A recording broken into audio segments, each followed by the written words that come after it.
you just said now. You said you worked on infographics, content, and all. Have you written any book that is related to what you just mentioned now? Yes. The book, The Business of Content Marketing, is which I just presented a copy to the Institute, have all of these things in detail, where I expanded Coca-Cola and the storyline behind it, and all of the things that make Coca-Cola what it is today. The attachment with sports, attachment with names, and all of these small things that push the business to a global brand. It's all in the book. It's already presented to the Institute. That's lovely. So as a writer, every writer has his or her challenges what they face when writing. It's either maybe capital or whatever. So sir, what are the challenges you have passed through when writing your book? First of all, predominant amount is capital. Okay? Because to really write something that is compelling and enthralling as this, you need to set out some good funds for research. Research is where the big brunt of the work is. Aside that too, you need to write in a serene environment. You cannot really pour out your thought if you don't have a serene place to do that. These are constraints for many writers, and sometimes they do not turn out amazing piece of work. So yes, capital. If you have enough money, you can do the needed research and bring out a body of work that is worth celebrating.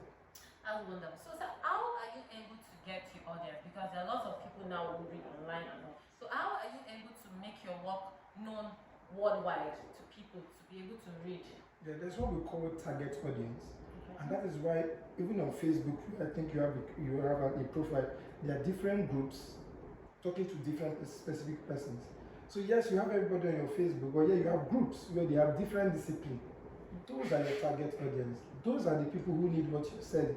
So while you are playing to the gallery by having a profile, going to those groups and sharing your thing would give you the results you need. So you have to get your target audience. It is easier to sell that way. That's wonderful, sir. So sir, what advice do you have for young people looking up to you as their mentor? The big picture is your mentor is just there. The real work is in you. You are the one to do the main work. So your mentor can carry it and take you to the stream. You will not force you to drink. Another thing you should understand that your mentor also will not tell you everything, honestly. So you need to create some kind of situation where you can connect with him. Sometimes people don't know. Meeting a mentor means getting a copy of their books. Meeting a mentor means having some kind of interpersonal relationship with them aside the generic relationship, so that they can tell you the nitty-gritty of the work. Because if they give you everything, they will not totally capture the experiential knowledge.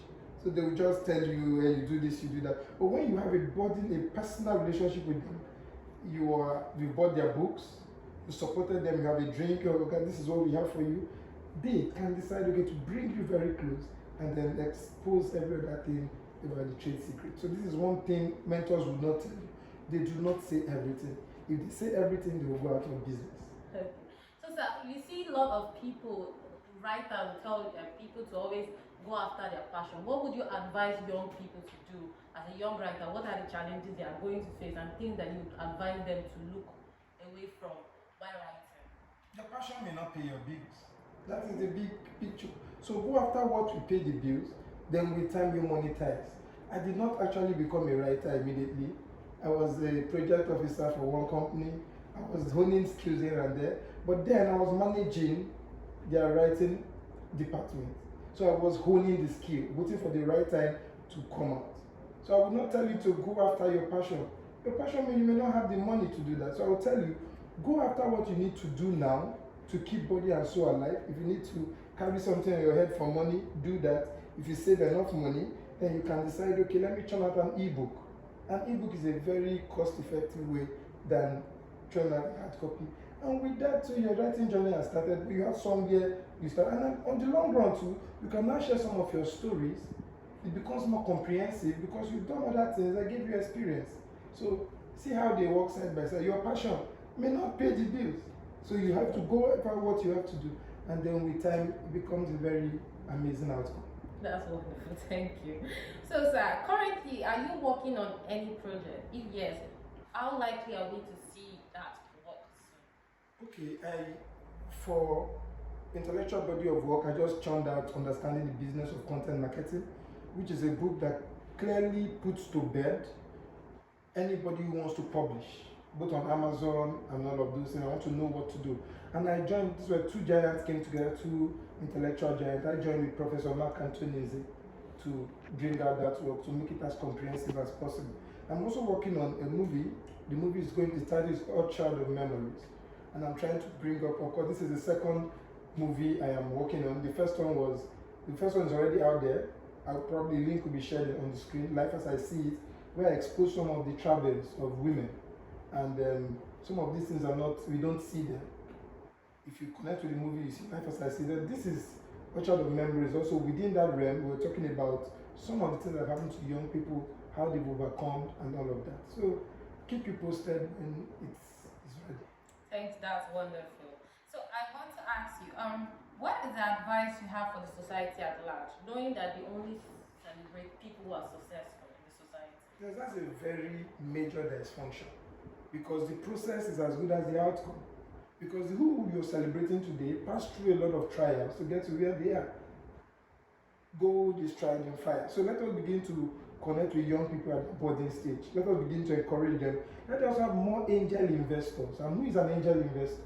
An angel investor is somebody who looks at somebody who is enterprising and tries to support them at the inception without the intent of taking anything. They want them to stay in business. They want them to scale up and become successful. We need more of that. We need more emotional healers. We need more support system. This is what society needs to do for these young people. And unfortunately, it is not there. And that's why there's some kind of, disruption in the system. I don't know if I have communicated. Yes. So we need more of these persons who will help us at that stage, not the successful persons. Because of course, success is useless without a successor. Yes. Okay, that is how we work. So it's great to have you, sir, on this show. Thank you, Dr. Chiemele Onyeka. So now we've come to the end of today's show. I am still your host, Precious Osalibe. See you same time, same station. Bye-bye. Hold on.